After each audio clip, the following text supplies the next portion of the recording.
Hello and welcome to the Tough Girl Podcast, a 3-time award-winning show that aims to motivate and inspire you while increasing the amount of female role models in the media, especially in relation to adventure and physical challenges. I'm your host, Sarah Williams. If you're passionate about adventure, challenge and learning from women who have overcome obstacles and achieved remarkable things, then this is the podcast for you. Every Tuesday at 7 a.m, new episodes go live featuring incredible women who share their stories, insights and tips to help you achieve your dreams and goals. You can support the Tough Girl mission by signing up as a patron. Visit Patreon, patreon.com/Tough Girl Podcast. Keep listening until the very end as I share more information about what's going on with me with Tough Girl Challenges, give shout outs and recommend other Tough Girl Podcast episodes. More information can be found at toughgirlchallenges.com.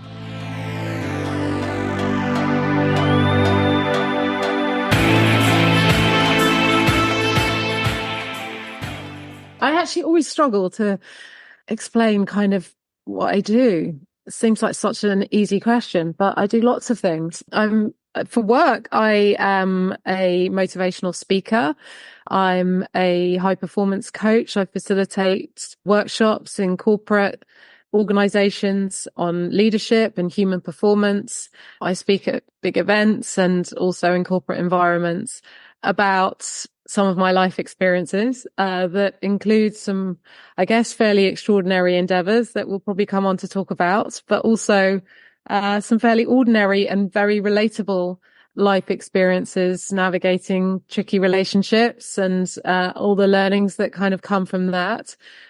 I've really only started to kind of explore the boundaries of human endeavour in the last 6 or 7 years of my life. So it's not something that has always featured. I wasn't even particularly sporty when I was growing up. So my journey, I guess, as it exists these days, began when I left a very long-term relationship, which was quite a coercive relationship, a marriage that left me with very little self-worth. But I was encouraged by friends of mine to apply to do SAS Who Dares Wins. And that was the first year that they allowed women to do it. And it really was quite life-changing for me. It showed me what my capabilities might be if I were brave enough to pursue them. And I did. And I've gone on from that to undertake a series of slightly mad challenges and learnt a lot about myself and a lot about other people in the process. So that kind of forms the majority of my material, the types of things that I speak about, from team behaviors and psychological safety to training for adversity and developing resilience and performing under pressure. I'm also a stress and resilience coach, so there's science behind it as well, and I use a variety of different mindset methodologies that I also share with the people that I work with. So there's a kind of whole host of things in there, from evidence-based, science-backed, factual information and concepts, but also real life lived experiences. So you said that you weren't particularly sporty, but were you fit? Were you active? Teenage years, your early 20s or stuff? Because what were you doing then, fitness wise or sport, or was it just nothing? Yeah, really nothing. So I kind of reluctantly participated in sport at school because, you kind of had to. But when I got to university, I participated in the sport of not going to my lectures and drinking lots of alcohol and having lots of fun. And then I went straight into advertising out of uni, which was an unbelievable career to go into. And, my own personal trajectory in that industry was almost vertical. I very quickly kind of got to the top of my game over, I guess, the 10 years that I was in advertising. Absolutely loved it. But it's a very hedonistic kind of lifestyle as well. And I certainly indulged in that. So no, I really wasn't particularly active. I was probably very sedentary. I was a bit overweight. I was probably quite burnt out. And it really was only when I started to kind of reassess a little bit, start to, I guess, reflect on my health, my well-being, and I wonder whether this was all that life had to offer me. And I guess at the same kind of time, I was starting to kind of reassess my personal situation as well. So I actually took a complete diversion out of advertising and went into the fitness world. And I'd discovered this methodology called bar, which is based on ballet movement, deceptively challenging. It's now a lot more commonplace than it was. But when I first discovered it, it was very unheard of. I went out to New York and trained out there, trained with the New York City Ballet Company, and learnt my trade over a series of years before I then came back to the UK, set up the first dedicated bar studio in London. And I ran that business for about 12 years. So I did, through my work, eventually I got into fitness and that became my life. I mean, that really wasn't until I was in my very late 20s, early 30s. How did you decide to commit? Like, was it easy to make that decision to do something different? How did you get to that point where you just sort of thought, okay, let's just do this. Let's sign up for this.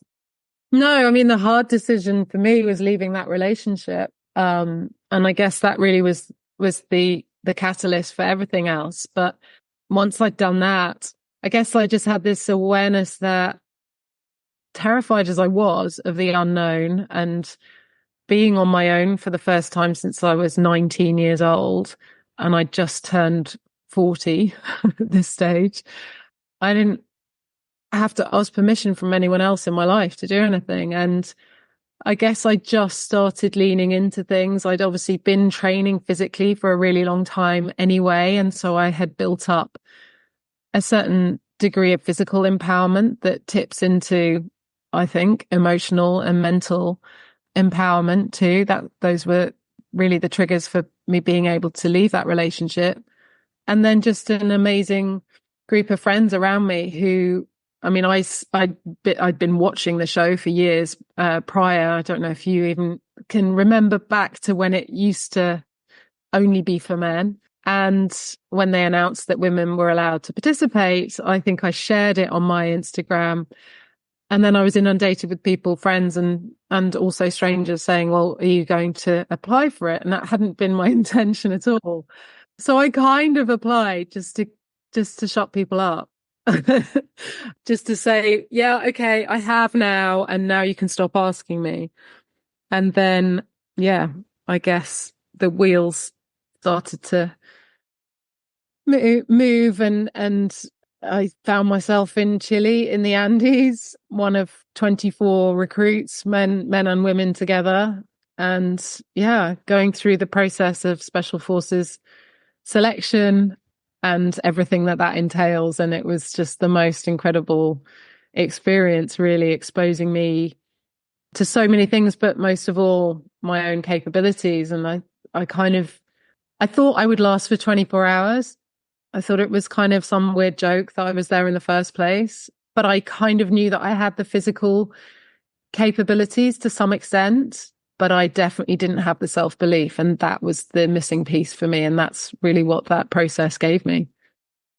Was there, and this will be very sort of difficult, but was there like one point where you'd either finished something or completed something where it just, I don't know, something changed for you, something moved, or was it just very, very gradual, hour by hour, minute by minute, day by day, when suddenly you were like, actually, I am doing this. Like I am here.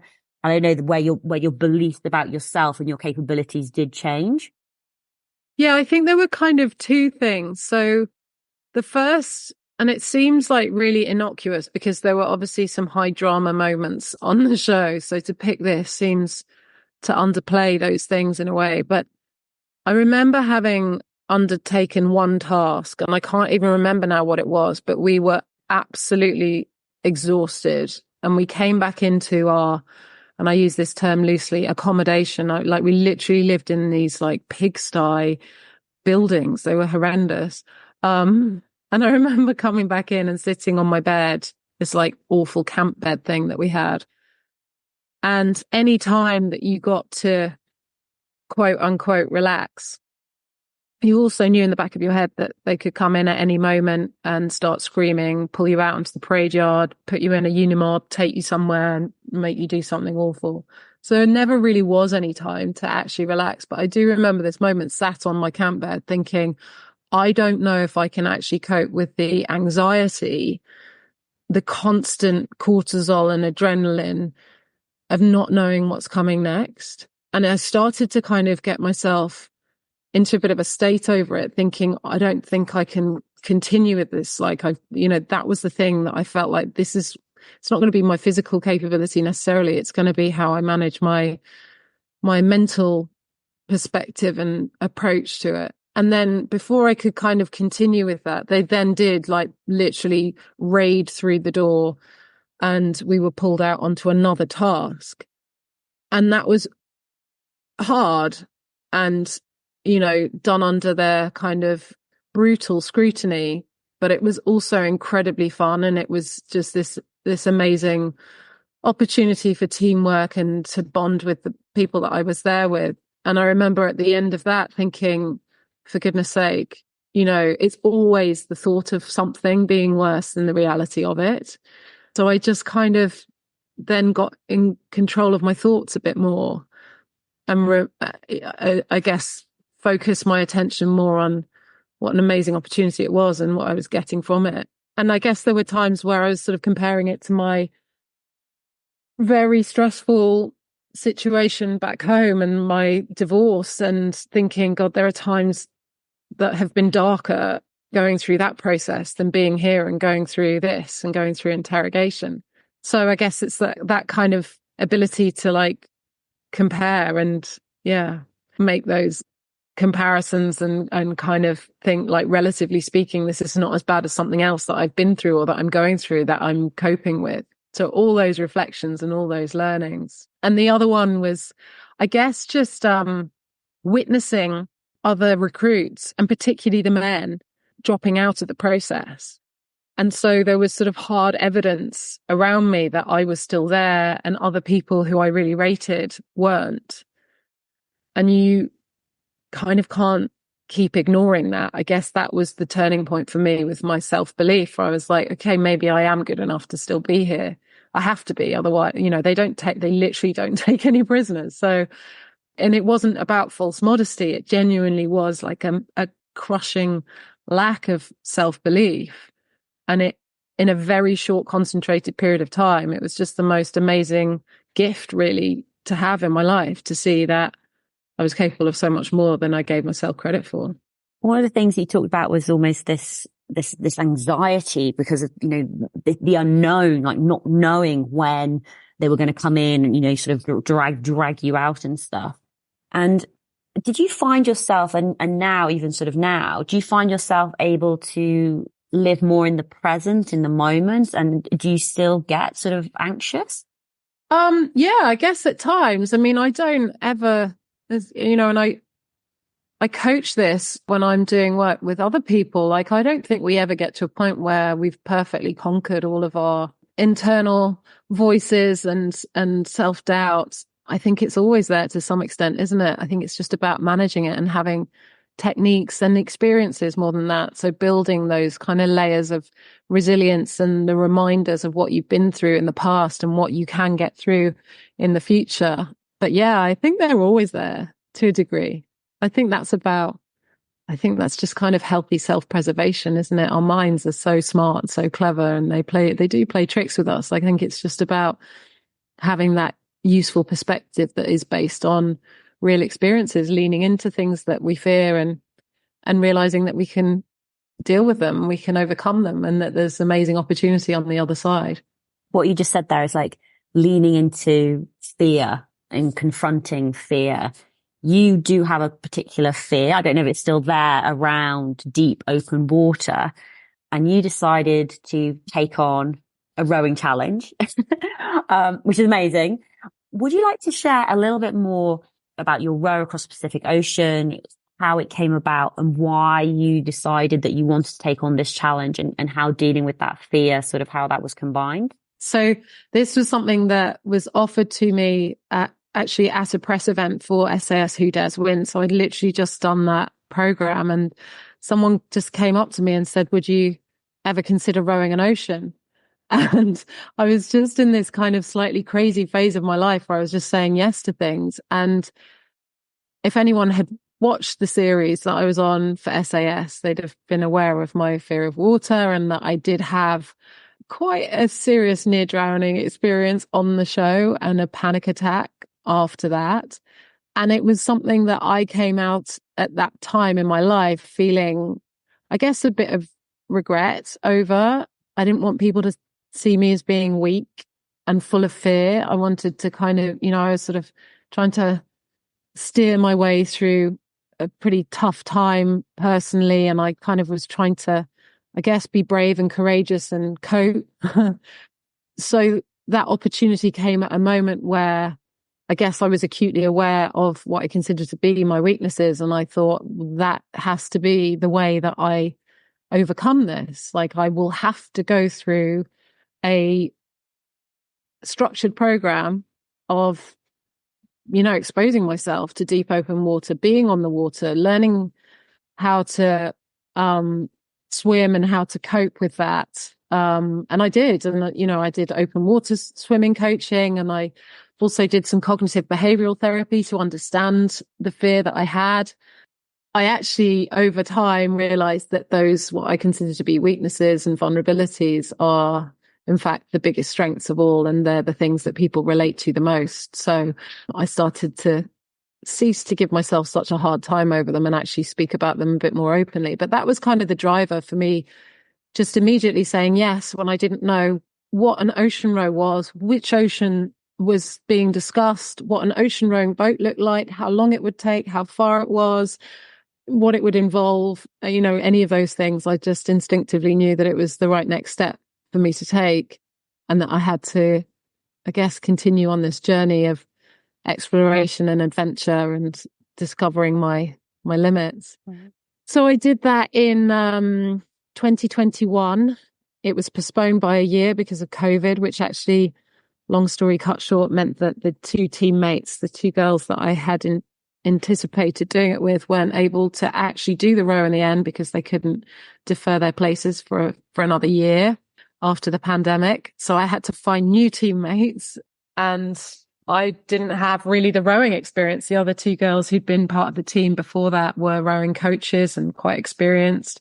So I was learning from them. So suddenly I kind of found myself at the helm of this project, having raised £70,000 of sponsorship, and having to find two new teammates, having to complete the process and undertake all sorts of learning and skill acquisition to be able to do a row. You have to learn chart navigation and sea survival skills and all sorts of things. First aid at sea. You have to be able to do VHF radio communication.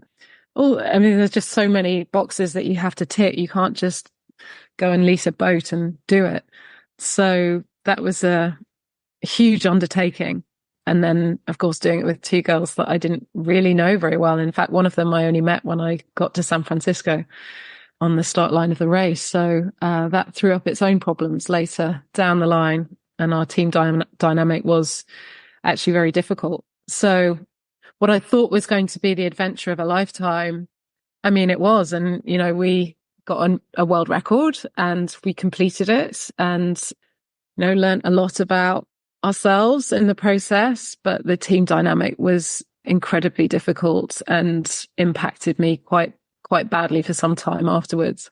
But again, you take these experiences forward and you reflect and you look at what could have been done differently and who you might want to work with in the future and how to kind of build strong teams where everyone does want to row in the right direction, same direction, I guess apply those learnings. That's the critical part of it.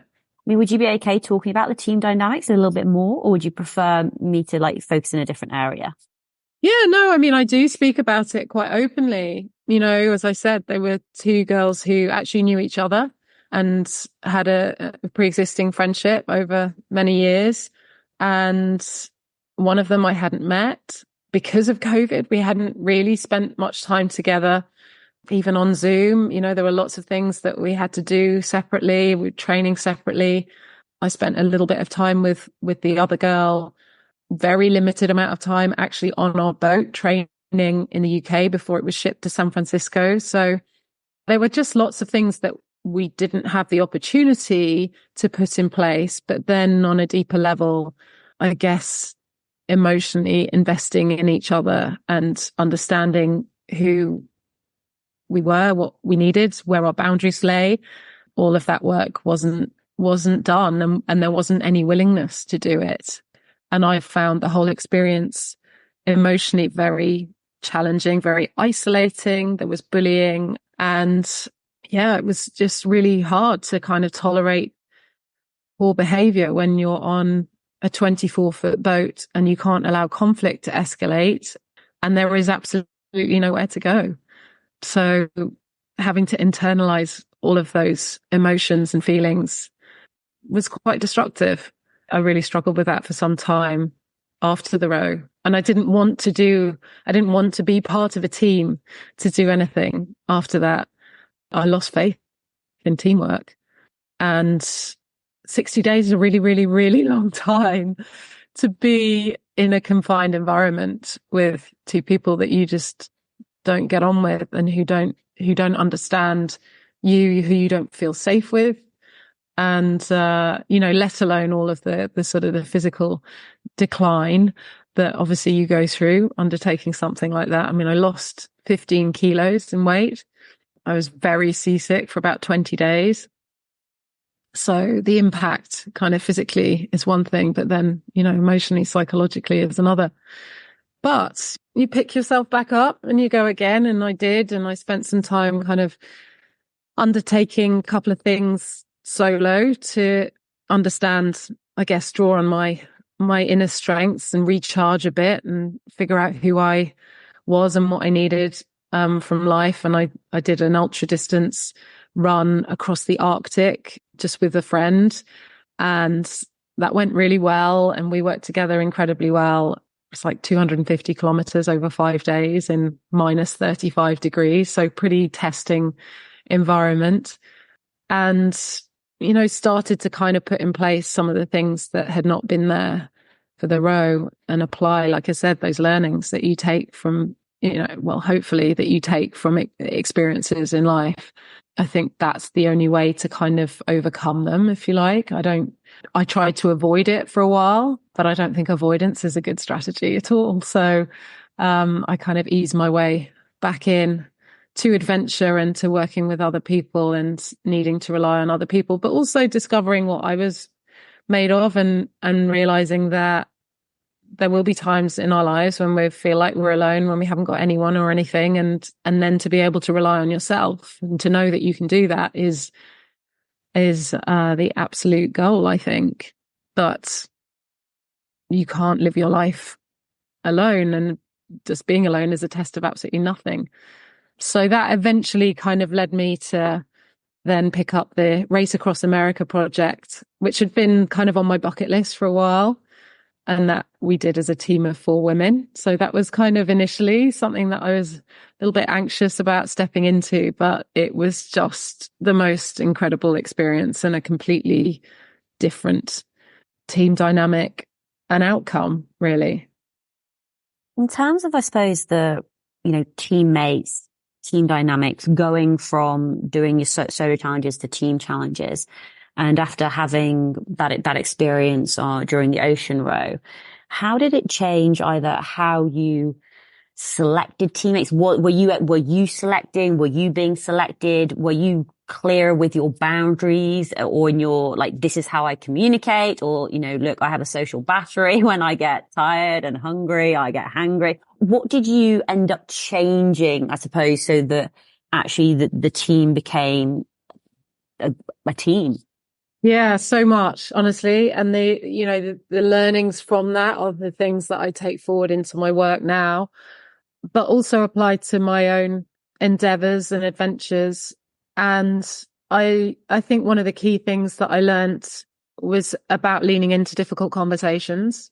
I was intimidated by those 2 women on the row, and there were conversations that should have been had that I was afraid of. And to some extent afraid of the whole thing unraveling. And it had been 3 years of working on it, sacrificing so many things in my personal life to make it happen. And then, of course, dare I have these difficult conversations and the whole thing unravels, then what? But of course they do unravel, just they unravel out at sea and you've got nowhere to go then. So, those were huge lessons that I took forward, particularly to Race Across America, where, we weren't just a team of 4 women cycling from west to east coast. We were also a team of 11 crew in addition to that.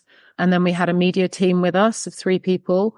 So we were 18 people, 18 different personalities, all kind of needing to rely on each other, needing to work together seamlessly. And the nature of Race Across America, it's basically like a relay of 4 people. So every half an hour, there is a rider exchange. Every single half an hour, 24 hours a day for 6.5 days.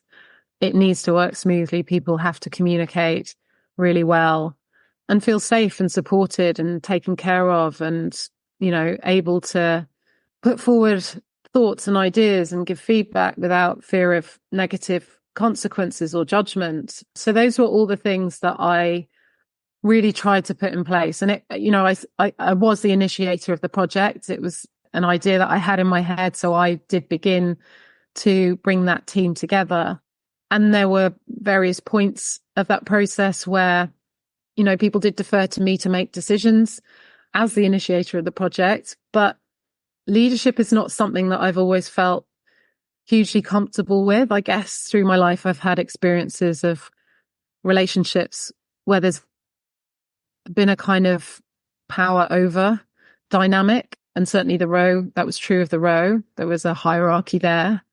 And that's a dynamic that leads through force and control and coercion and domination. And so I don't really consider myself to be a natural leader.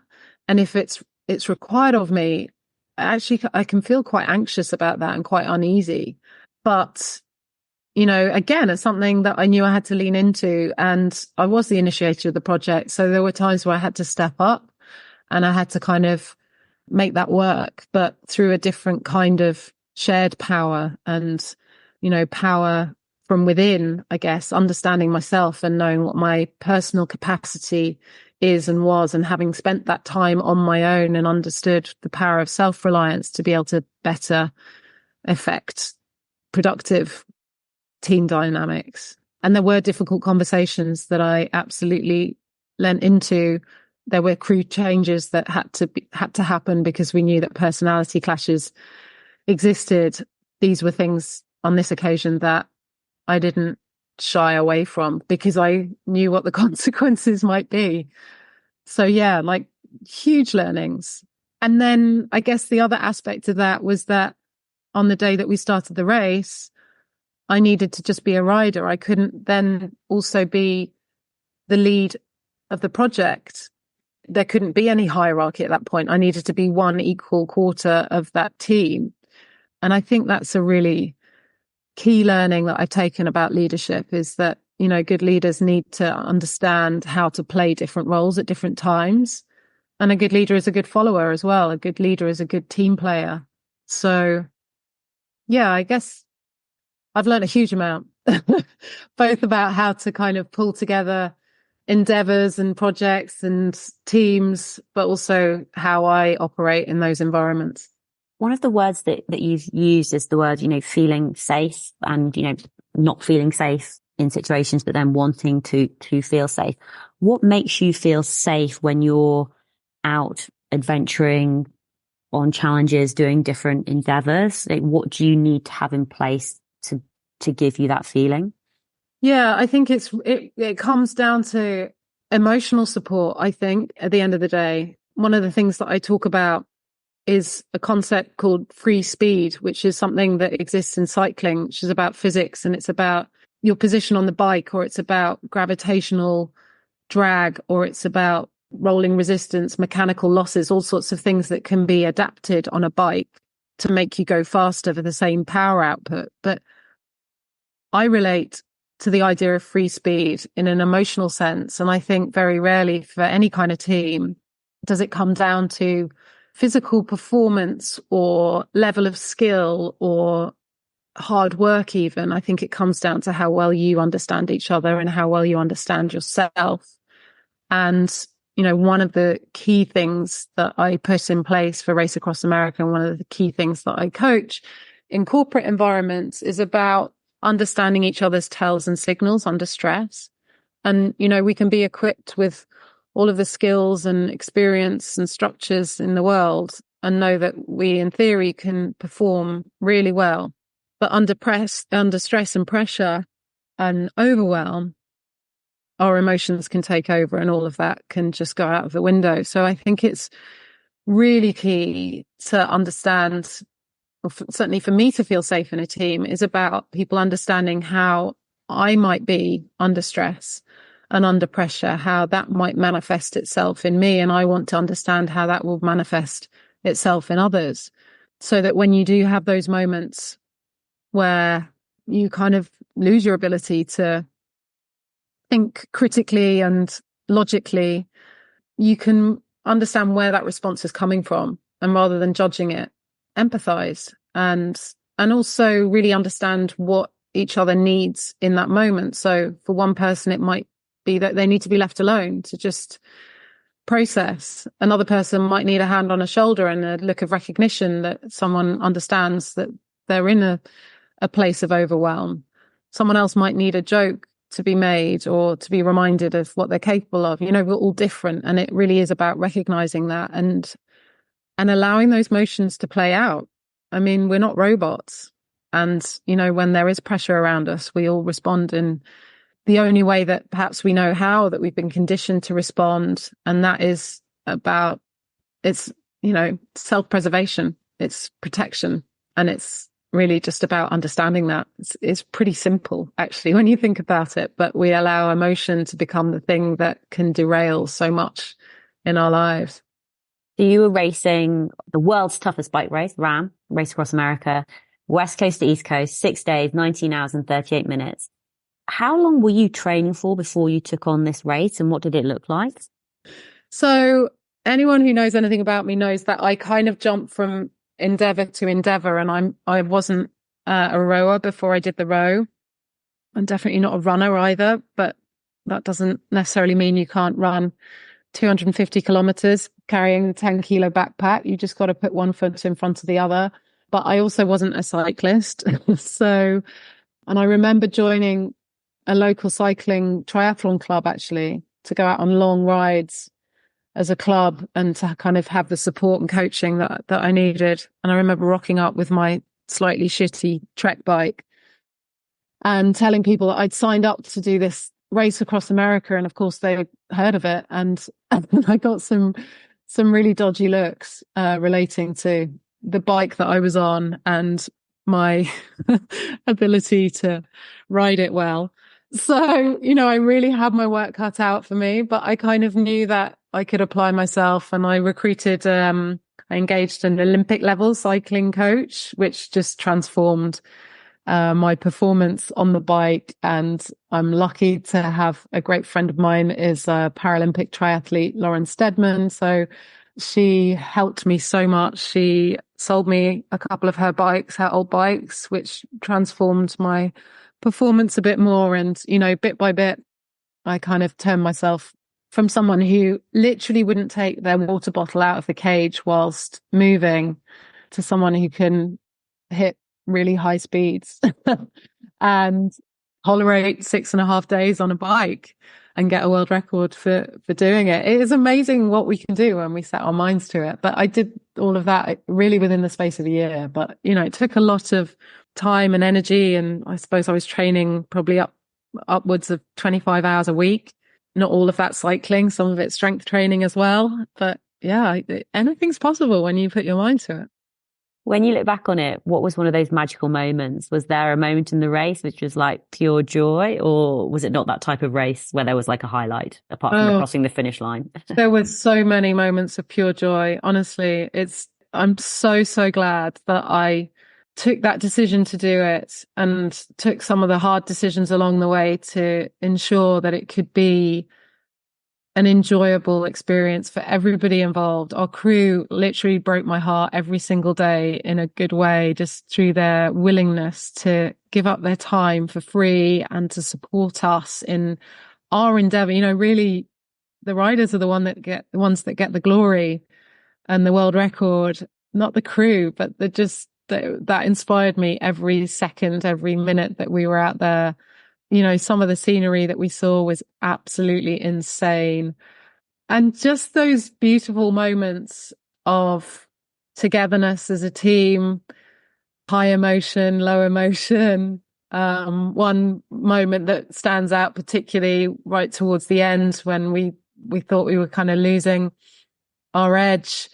And we had an RV, which is where we would go to kind of get rest phases in between our riding shifts. And I was in there with one of the other riders, a girl called Kaz, who's a great friend now. And we were just like massaging each other's cramping muscles and eating pizza that our crew had managed to grab for us en route. And, utterly exhausted and slightly delirious. But just that to me is teamwork and pulling together during hard times and letting those times be the things that will strengthen rather than diminish your resolve and your team spirit. I guess will last for a long time in my memory. You said you had there were 3 media on who was part of the crew, part of the team. Were they filming? Can we expect a film or something from it? I hope there will be. Yeah, they were with us for 10 days, day and night. We've got some unbelievable footage. So yeah, there was a documentary in the making actually for the Row and for Race Across America. So in various discussions at the moment to try and get that commissioned and make those documentaries happen. So yeah, watch this space. Watch this space indeed. And Vicki, where are you most active on social media? Mostly on Instagram at Vicki Anstey, a little bit on LinkedIn as well, kind of professionally. I have my own podcast, the Pin Drop Pod. So I interview other people in the sort of high performance space. And yeah, you can kind of find me there. I have a website as well, which is vickianstey.co.uk. So brilliant. I was going to say, and how often do the episodes come out on the podcast? Is it seasonal, weekly? I kind of record a series up at a time. So I'm literally just about to launch my 7th series tomorrow, the first episode of the next 6. So definitely look out for that. It's a brilliant interview with 2 wonderful women who call themselves the Antarctic Fire Angels. They are fire women who have recently done an expedition to the South Pole, which is particularly relevant and interesting to me because that's kind of on my horizon. I'd love to do something out in Antarctica. So yeah, there was a little bit of a personal agenda in having them on. Oh, I love that. I love that. Like, have you fully committed yet to sort of like, no. Not yet, but is that the next? Only in my own head, which is probably the kind of commitment to be fair. Once I get something into my head and I can't stop thinking about it, usually I have to make it a reality. But no, I think it will be a way off. I only really did Race Across America this summer. And, I've got lots of work commitments with my speaking work. I'm just about to go out to the US and do some work out there. So you can't kind of keep doing these things one straight after the other. You kind of got to give yourself a bit of time to recover and decompress, but also it's hard work trying to get the funding and the sponsors in place and all of that kind of stuff. So a bit of breathing space is needed. But yeah, I would love to do something that is literally just one foot in front of another. And Antarctica is a continent I haven't yet been to and a form of adventure that I haven't really explored. So. And are you okay in the cold? Because I know you did do a run in it. So I did 5 days in the Arctic, which should be nothing compared to something in Antarctica. I mean, that you're talking kind of like 700 miles and, 60 odd days. So this was like 250 kilometers, 115 miles, I think, over 5 days. But it definitely gave me a taste for it and a realization that in any of those types of extreme environments, it's just about preparation, and we can survive by moving and being self-disciplined and taking care of ourselves, which is just as relatable in everyday life as it is in any kind of extreme circumstance. So yeah, there's always just more in us than we think. You think, God, I'm not some kind of polar explorer. I don't know anything about that kind of world. Yeah. You can learn so quickly.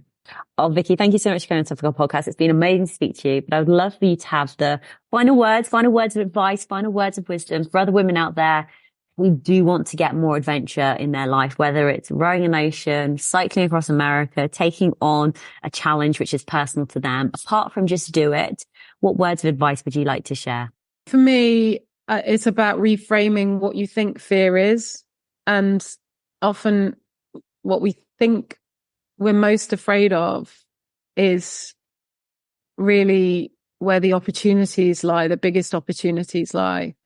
And always what we think we're afraid of is it's never worse than just standing still. So I guess my advice is like lean straight into it, collapse fear at its core, just get in there and confront the things that you think you're afraid of. Specifically those things. Try not to avoid stuff in life. Just walk straight through it. Vicki, thank you so much for coming on Tough Girl Podcast. It's been amazing to speak to you, and just best of luck with all your future challenges. It's going to be incredible to follow along with whatever happens next, whatever you choose. And I will make sure that I share all of the links, everything to all your social media that you've shared, your website, your podcast and your social media, so that people can keep up to date with you. Thanks so much. Thank you for having me.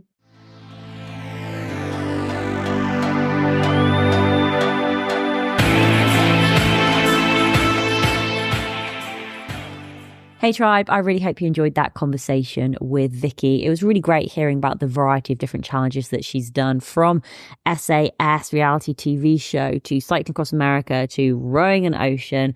Just incredible and so inspiring.